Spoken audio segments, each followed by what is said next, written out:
Good morning, Roslyn, and welcome to this interview. Morning, John. Thank you for having me. Beautiful day here in sunny downtown Tamworth. Most definitely.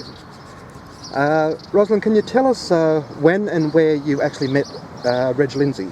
Well, the first time I met Reg was at the national finals in Warwick, national finals, rodeo finals. I was competing in the ladies goat tying in the barrel race in 1984, and I remember phoning home and saying to Mum and Dad, guess who's the singer in the band? It's Reg Lindsay. It's fantastic to see him. Because from when I was a little kid, I used to watch Reg's television show, and to actually see him there and meet him at the national finals was a big buzz for me.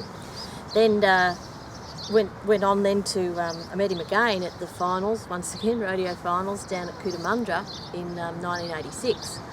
And I said to an old friend of mine, who's that big tall fella there with a brown hat on? And his old friend Colin McTaggart, he said, that's Reg Lindsay. I said, no, well, I hadn't seen him for a few years because he'd been in the States, I guessed.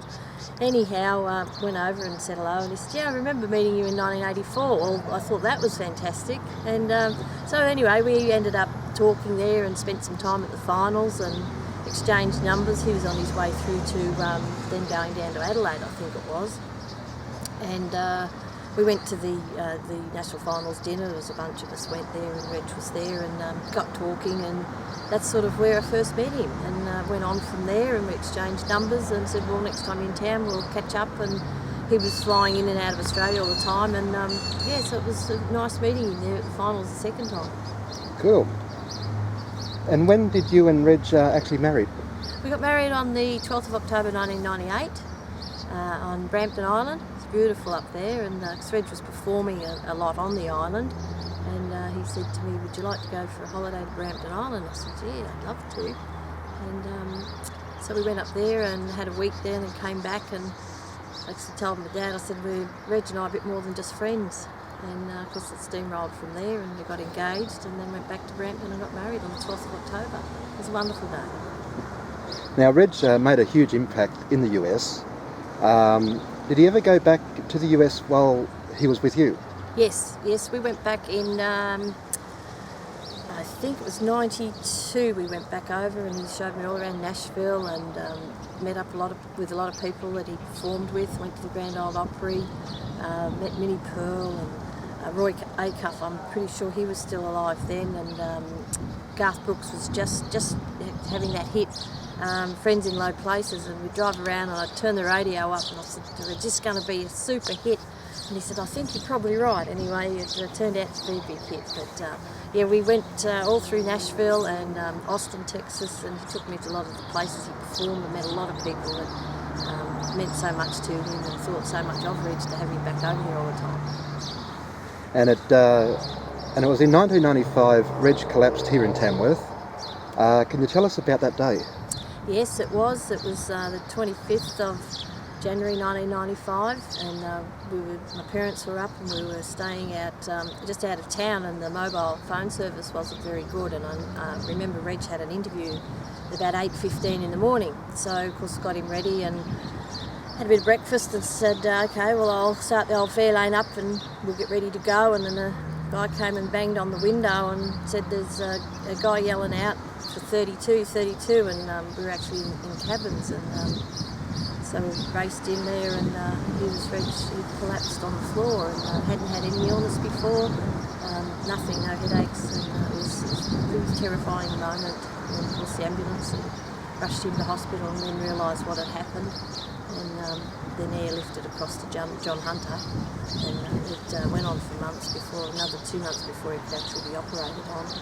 We had a second brain hemorrhage actually late February, and it was touch and go for a long time, so he never really fully recovered from that, and it was a terrible day, and it'll be 20 years this year at Tamworth that the collapse happened. And a long road to recovery. Yes, he was operated on, and the doctors and everyone at John Hunter were absolutely fantastic, and of course he had to have rehab, and it was well into the second half of the year before he actually made it back home, and it was a big struggle for a long time, and he said he never really recovered. He did start performing again in 96, and he had a heart attack before that in January at the rodeo at Wangaratta, and more surgery, more rehab, and that really flattened him, and just tried to keep going, but it was just getting too difficult, so basically said that we better hang up the hat and retire and just take life easy and do what we want to do while we still can.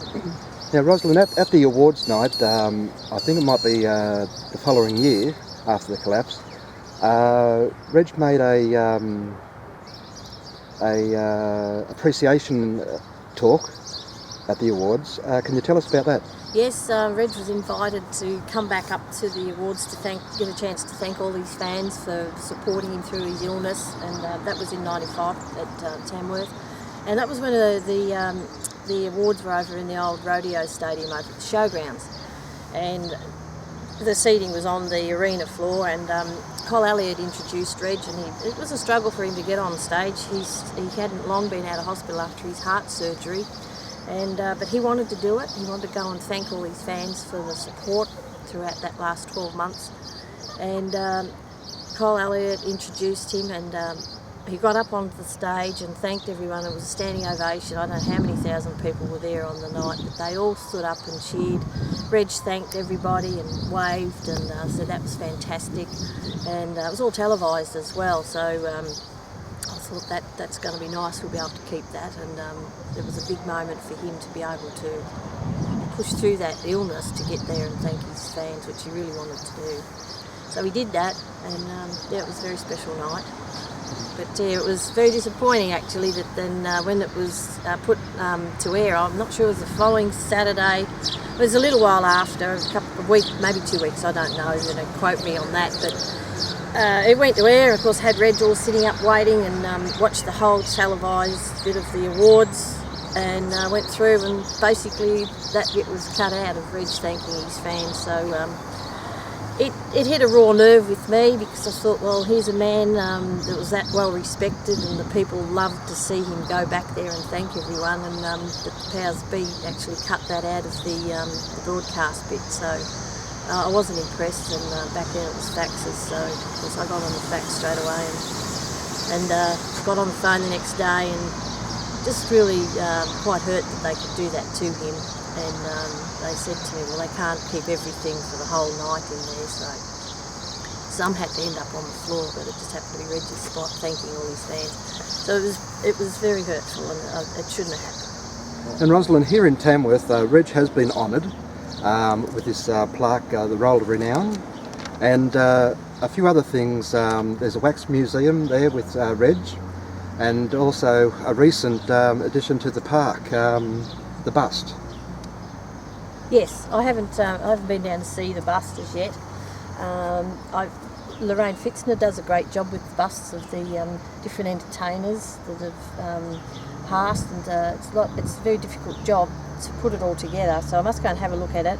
But I just started creating the idea of a full life-size statue of Reg, because I felt that he was a bigger star than a bust, and so that's why I've put it all together to get it happening.